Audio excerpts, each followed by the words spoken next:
Assalamualaikum warahmatullahi wabarakatuh. Saya Rizky Kurniawan Angkuti, dosen Universitas Al-Wasliyah Labuhan Batu, akan menyampaikan tentang PDD UKT-PT bidang pendidikan dan pengajaran pada sertifikasi dosen Smart tahun 2021.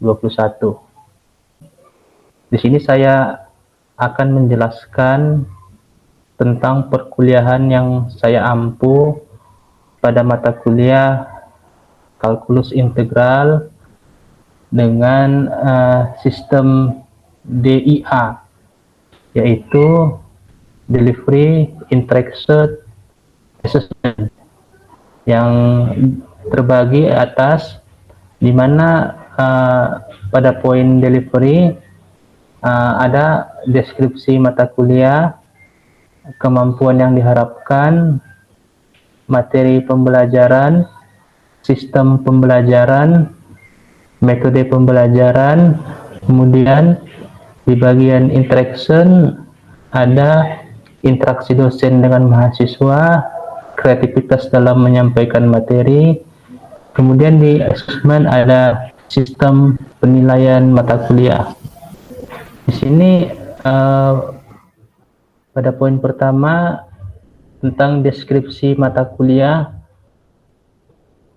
Deskripsi mata kuliah yang saya bawakan dalam proses pembelajaran ini adalah mata kuliah tentang kalkulus integral, di mana deskripsi mata kuliah tersebut dimaksudkan agar mahasiswa memahami konsep yang mencangkup materi fungsi, turunan fungsi, integral fungsi aljabar, integral fungsi trigonometri, integral fungsi transenden, integrasi dengan metode substitusi, integral berbentuk suku-suku, integral fungsi rasional, integral berbentuk ax kuadrat tambah bx tambah c, integral substitusi tangen setengah x, jumlah Riemann, definisi jumlah Riemann, luas suatu daerah dengan jumlah Riemann, teorema kalkulus integral, luas bidang datar, dan volume benda putar.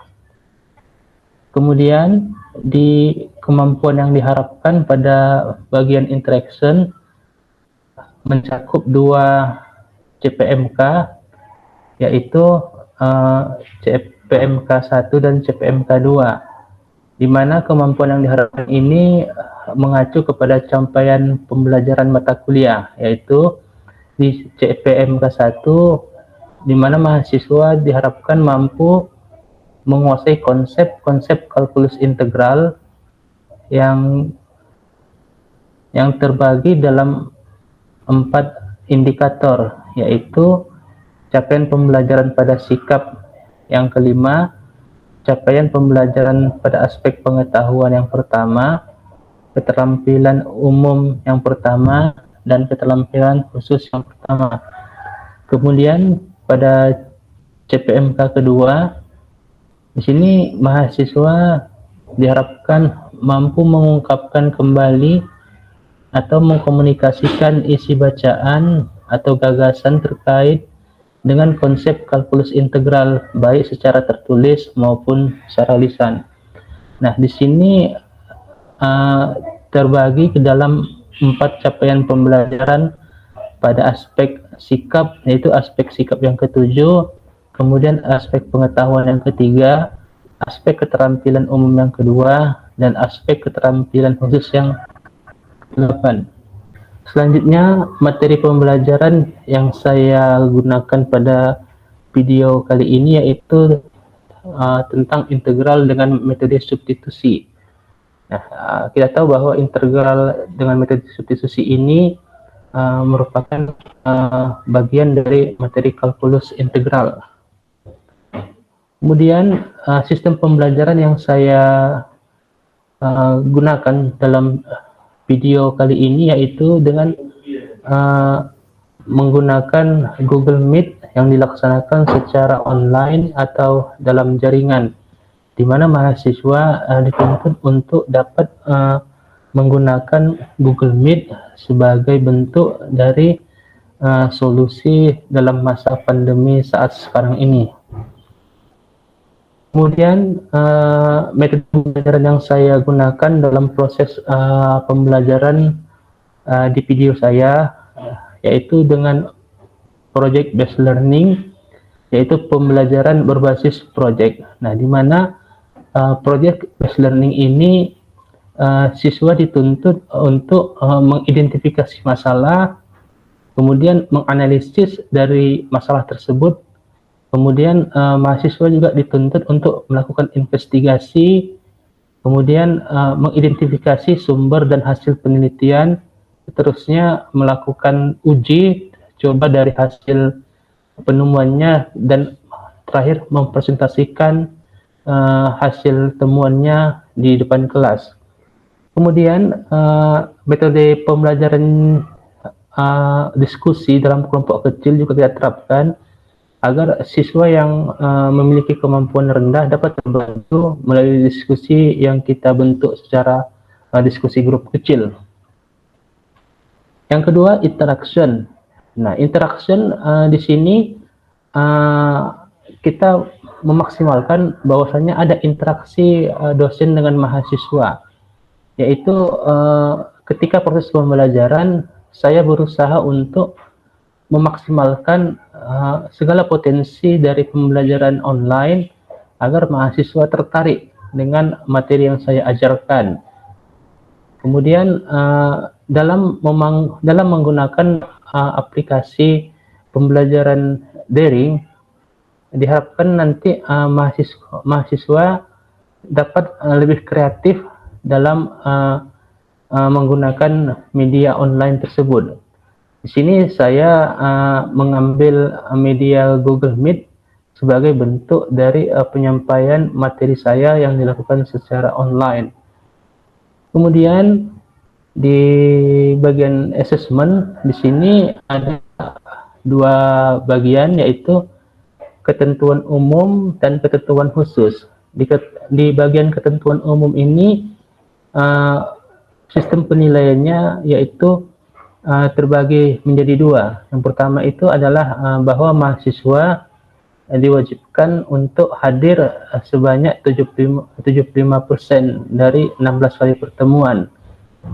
Yang kedua, pada ketentuan umum yaitu bahwa mahasiswa dilarang untuk mencontek hasil pekerjaan temannya apabila ada suatu penugasan. Kemudian di ketentuan khusus di sini ada 4 bagian yang merupakan bahan penilaian. Yang pertama itu adanya tugas rutin.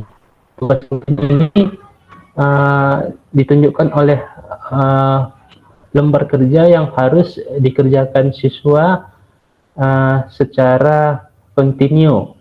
Nah, hasil dari tugas rutin ini akan dikumpul nanti pada pertemuan ke-14 dari 16 kali pertemuan. Kemudian di bagian yang kedua pada aspek assessment, yaitu adanya tugas critical book review, yaitu mahasiswa memiliki kewajiban dalam meninjau atau mengkritik 3 buku tentang kalkulus integral. Nah, di sini mahasiswa memiliki kewajiban mengulas buku yang diberikan oleh dosen, kemudian hasilnya dikumpul pada pertemuan ke-12 dari 16 kali pertemuan. Kemudian untuk tugas yang ketiga, mahasiswa juga diwajibkan untuk mengulas dari jurnal yang diberikan dosen. Nah, dalam hal ini tinjauan kritik jurnal tersebut sebanyak 3 yang terkait tentang materi kalkulus integral, lebih khususnya pada materi integral substitusi. Kemudian yang keempat, adanya tugas riset mini, yaitu Uh, Penelitian sederhana yang dilakukan mahasiswa bersama dengan dosen yang dimaksudkan agar mahasiswa dapat memahami aplikasi dari materi yang diajarkan. Berikut video pembelajaran yang saya sampaikan sebagai bentuk dari PDD UKTPT bidang pengajaran dan pendidikan sertifikasi dosen Smart 2021. Assalamualaikum warahmatullahi wabarakatuh. Waalaikumsalam warahmatullahi wabarakatuh. Apa kabar semua adik-adik Bapak mahasiswa pendidikan matematika? Alhamdulillah baik, Pak. Nah, sehat, Pak. Ya, semoga selalu sehat ya, walaupun kondisi kita pada hari ini hujan. Tetap perhatikan protokol kesehatan supaya tetap kondisi kita sehat semua ya. Oke, baiklah, pada hari ini kita akan melanjutkan perkuliahan kita pada materi integral dengan metode substitusi ya, untuk lanjutan kuliah kalkulus integral. Integral dengan metode substitusi merupakan lanjutan dari pembahasan kita pada mata kuliah kalkulus integral ya. Sebelumnya kita sudah membahas tentang jenis-jenis fungsi, kemudian setelah kita bahas juga kemarin mengenai turunan suatu fungsi gitu ya, baik itu fungsi aljabar, fungsi trigonometri, fungsi eksponensial, fungsi transenden gitu. Jadi sebelumnya telah kita bahas juga tentang integral dengan cara biasa gitu ya, mengulas daya ingat kita ketika masih duduk di sekolah menengah itu. Jadi sebagai bahan lanjutannya di sini ada sebuah metode untuk mengintegrasikan sebuah fungsi gitu. Jadi sebelumnya kita hanya menyelesaikan dengan cara biasa, namun di tingkat mahasiswa kita harus dituntut memiliki daya kreasi gitu untuk menemukan banyak cara dalam menyelesaikan sebuah integral gitu ya. Di dalam metode substitusi untuk mengintegrasikan suatu fungsi itu kita kenal dengan teknik pemisalan gitu ya. Jadi fungsi itu kita misalkan dia dengan sebarang simbol gitu, boleh U, boleh A, boleh V, tapi harus bersesuaian dia gitu. Nah, teknik substitusi yang digunakan ini itu untuk memudahkan kita ya sebenarnya, bukan untuk memperumit gitu, tapi memudahkan kita untuk kasus-kasus yang tidak pada umumnya gitu. Karena kalau kita mengintegralkan suatu fungsi itu fungsinya sangat sederhana. Tapi bagaimana kalau kita jumpa soal apabila fungsinya itu merupakan fungsi yang sangat sulit begitu ya. Jadi diperlukan suatu teknik substitusi untuk menyelesaikan soal yang diberikan gitu. Jadi sini ada rumus dasarnya ketika kita ingin mengkonstruksi ya penyelesaian dari integral itu sendiri. Yang pertama itu ini bentuk dasar dari suatu integral ya. Integral x pangkat n dx sama dengan x pangkat n tambah 1 per n tambah 1 tambah dengan C gitu ya. Jadi sangat mudah, ini rumus dasarnya. Ketika kita mengintegralkan suatu fungsi, berarti pangkatnya itu kita tambah 1, kemudian dibagi dengan pangkat ditambah 1 gitu ya. Pangkatnya sebesar n gitu. Jadi ditambah dengan C, sebuah konstanta. Asal n ini nggak boleh sama dengan minus 1. Jadi kalau n-nya ini minus 1, itu nanti tidak bisa kita pakai rumus yang seperti ini. Yang kedua, di sini apabila ada suatu integral dari fungsi x berderajat n, kemudian ada suatu turunan pertama dari fungsi tersebut, dx sama dengan, nah ini kembali dia ke fungsi awalnya ya, fungsi awalnya fx pangkat n tambah 1 per n tambah 1 tambah c, dengan catatan itu n nggak boleh min 1. Karena kalau n-nya min 1 di sini pasti nanti hasilnya itu menderita hingga gitu ya. Berdasarkan rumus yang telah kita jelaskan di atas tadi, bahwasanya terdapat beberapa 4 keterangan yang harus kita pahami. Ya, pada keterangan pertama itu berdasarkan dua rumus di atas itu disebut dengan pedoman umum, artinya rumus dasar dalam mengintegrasikan suatu fungsi gitu ya. Nah di sini dengan catatan bahwa integrannya itu menyesuaikan gitu, integrannya menyesuaikan. Jadi kalau di sini integral x pangkat n dx, maka integrannya itu adalah dx gitu ya. Nah, kalau dia dx berarti fungsinya itu harus x, dia harus x. Jadi di situ x pangkat n, tetapi kalau dia fungsinya itu adalah y pangkat n, maka harus dy, dia nggak boleh dx. Harus bersesuaian, itu tadi maksudnya di poin pertama, integrannya itu menyesuaikan gitu. Di poin yang kedua, jika belum selesai atau menyimpang dari bentuk di atas, maka sedapat mungkin diubah terlebih dahulu ya. Jadi ini maksudnya yang di poin kedua ini harus menyederhanakan sesederhana mungkin fungsi tersebut gitu. Karena pada soal mungkin banyak yang memang fungsinya itu dapat kita sederhanakan. Jadi supaya tidak sulit nanti ketika mengintegrasikannya, harus sedapat mungkin dulu kita ubah ya, kita ubah. Itu maksudnya.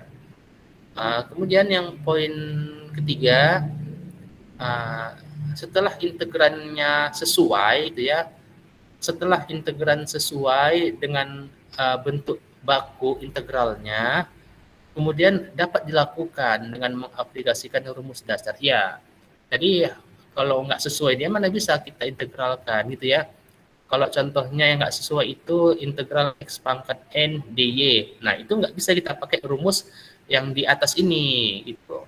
Kalau ada soal integral y pangkat n dz itu nggak bisa. Jadi harusnya y pangkat n dy integral z pangkat n dz.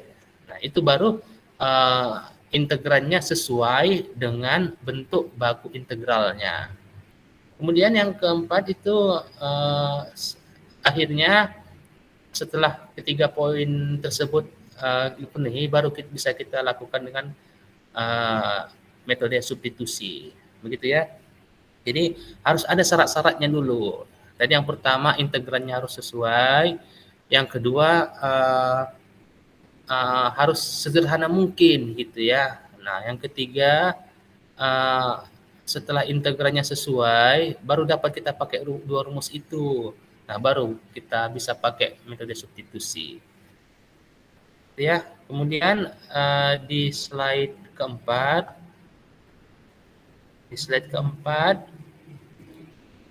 apakah nampak slide keempatnya? Apakah nampak slide keempat? Nampak ya? Nah, ya di sini ada dua contoh integral dengan metode substitusi pada fungsi aljabar ya. Nah, nanti kita misalkan U itu adalah akar 1 dikurang X gitu ya. U itu adalah akar 1 dikurang X. Nah, kemudian di ruas kiri ada U, di ruas kanan ada akar 1 kurang X. Nah, masing-masing ruas ini kita kalikan dengan pangkat 2 gitu ya. Kita kalikan dengan pangkat 2. Jadi di ruas kiri diperoleh U pangkat 2 gitu ya. Di ruas kanan kita peroleh 1 dikurang X. Ini kenapa hilang tanda akarnya? Enggak tahu. Karena pangkat 2, Pak. Karena pangkat 2 gitu ya. Tadi sebelumnya akar itu pangkat setengah dikali dengan 2 begitu ya. Jadi setengah dikali 2 hasilnya Setengah dikali 2, Pak. setengah kali 2 hasilnya 1 lah, Pak. 1, Pak. 1. Iya, jadi di ruas kanan bentuknya menjadi 1 dikurang X begitu ya. Nah, 1 kurang X. Kemudian di langkah kedua di sini masing-masing kita turunkan dia. Masing-masing kita turunkan pada turunan pertama gitu ya. Nah, langkah kedua setelah pemisalan itu ini masing-masing kita turunkan ya. Kita turunkan pada turunan pertama. Jadi turunan U kuadrat sama dengan turunan dari 1 kurang X gitu. Atau boleh kita tulis DU per DX ya. DU per DX dari ini ya U kuadrat sama dengan 1 kurang X gitu. Jadi turunan dari U kuadrat itu adalah 2U ya turunannya ya. Kemudian di ruas kanan turunan 1 kurang X itu adalah min DX gitu. Karena 1 itu turunannya 0, sementara min X turunannya adalah min 1 ya. Jadi min DX gitu. Oke, kemudian setelah udah kita peroleh DU per DX-nya, kita substitusikan ke bentuk semula gitu ya, integral akar dari 1 kurang X dx. Nah, di sini kita dapat bahwasanya jadi kita misalkan U-nya itu adalah akar 1 kurang X ya. Jadi di sini U kita buat sebagai pengganti dari 1 kurang X ya. Sementara dx-nya ini sendiri, nah dx-nya ini sendiri kita ganti menjadi min 2U du. Ini kenapa min 2U du? Karena tadi tanda minusnya kita pindahkan ke sini dia ya. Kita pindahkan ke ruas kiri pada langkah ketiga setelah pemisalan ya. Dx-nya itu kita ganti ke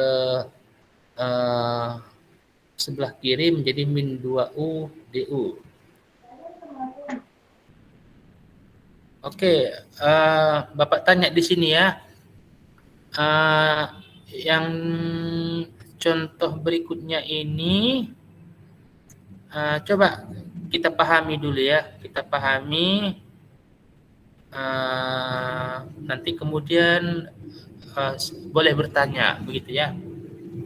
Boleh bertanya, kita pahami dulu. Ini Bapak baca ya. Apakah nampak tampilannya ini? Nampak, Pak. Nampak ya? Oke. Integral dt per akar 3t tambah 4 begitu ya.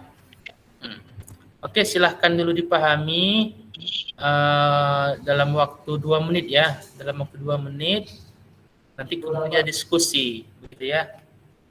Oke, silahkan dipahami. Siapa yang bisa untuk menjelaskan pada bagian pemisalannya? Bisa Halimah menjelaskannya? Bisa, Pak, aman. Oke, ya kita diskusi ya, dengan yang menjelaskannya adalah si Halimah. Nanti mohon kita mengkoreksi sama-sama ya. Nanti diskusi kelompok gitu ya. Oke, silakan Halimah menjelaskan. Itu kan dia soalnya integral. Iya, Pak. Halo Lim, coba izin untuk open kamera ya. Yang lain juga izin untuk open kamera. Udah, Pak, mulai nih, Pak. Iya. Oke, jelas. Coba jelaskan ya. Ini guys, diskusi nanti ya. Oke, Lim. Ya, Pak. Soalnya adalah integral TDT per akar 3T ditambah 4. Nah, misalnya di situ dibuat T. Jadi P sama dengan akar 3T tambah 4. Dari mana akar 3T tambah 4 itu dapat dari soal tersebut. Kata Bapak tadi kan itu kita melihat dapat P atau permisalan A atau apapun itu dari dalam kurung atau dari akar. Nah, di sini tidak ada dalam kurung, jadi di sini ada akar, yaitu akar 3T ditambah 4. Langkah kedua, P pangkat 2. Dari mana P pangkat 2? Yaitu dari akar. Yang akar tadi di mana akar adalah 1/2 dikali 2 menjadi P2 sama dengan 3T ditambah 4. Di mana T sama dengan P pangkat 2 dikurang 4/3 dari seperti dianya yang S apa? Yang P2LF itu ya, Pak. Ya, dia Bukan satu variabel atau dua variabel itu ya, Pak. hmm, Jadi diputar dia. ya kayak gini ya. Jadi pertamanya kita harus ubah dulu dia menjadi 3T sama dengan P kuadrat dikurang 4 gitu ya. Iya, 3T sama dengan, baru nanti kita cari T-nya itu P kuadrat dikurang 4 dibagi 3 begitu. Iya. Karena Oke. 4-nya berpindah ke ruas sebelah kiri, Kiri, jadi dia ya. dikurang. Iya, berubah tanda, bro. Ya. Dan 3-nya itu karena berubah ruas juga, jadi dia per 3. Ya. Lalu DP kuadrat sama dengan D 3T ditambah 4. Kemudian Lanjut, 2 PDP-nya sama dengan 3 DT, yaitu DT sama dengan 2/3. Sama seperti tadi dipindah ruaskan. ya dipindah ruaskan dia 3-nya itu ke ruas kiri gitu ya. Iya, Pak. Oke. Lanjut ke penyelesaian. Tapi cuman permisalannya, Pak. Selesaikanlah sedikit lagi. Oke. Jadi kembali ke soal, integral TDT per akar 3T ditambah 4 sama dengan, tadi itu kan dianya dari P kuadrat. Jadi integral P kuadrat 2PDP per P. Benar ya, Pak, rumus ya? Benar ya. Ya. Nah, jadi P2-nya langsung dimasukkan dia hasilnya tadi, yaitu P pangkat 2 dikurang 4/3. Nah, itu P kuadrat dikurang 4/3 itu sama dengan T ya. Iya, Pak. T ya. Kemudian DT-nya itu adalah 2/3P DP gitu ya. Iya, Pak. Baru per P, karena P-nya belum diketahui. P-nya pemisalan tadi tuh, per-nya. Iya, pemisalan. Pemisalan. Lalu Oke. sama dengan 1/9 integral dikali 2P kuadrat dikurang 8 DP.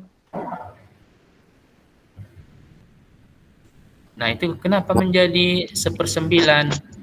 Itu P2-nya 1 kan, Pak. Itu kan sama-sama dianya bawahnya per 3 sama 3. Jadi dikali 3 dikali 3 sama dengan 1/9. Jadi di depan integralnya. Lalu betul. 2-nya itu tadi itu kan ada di atas 2/3 itu 2P kuadrat. Karena dikalikan 2P kuadrat. Jadi itu minus 4 dikali 2 menjadi minus 8. Lalu DP. Nah, itu kenapa P yang di atas sama P yang di bawah hilang? P yang di atas sama P di bawah kan sama-sama dia, Pak. Jadi coret aja. Bisa ya, oke ya. Oke, terima kasih perhatiannya pada perkuliahan hari ini. Semoga kita selalu sehat, tetap jaga protokol kesehatan, tetap jaga asupan nutrisi, atur pola hidup, atur pola waktu gitu ya. Sampai jumpa di pertemuan berikutnya. Jangan lupa PR-nya dikerjakan ya. Pak. Ya, oke. Bapak akhiri. Assalamualaikum warahmatullahi wabarakatuh. Waalaikumsalam warahmatullahi wabarakatuh.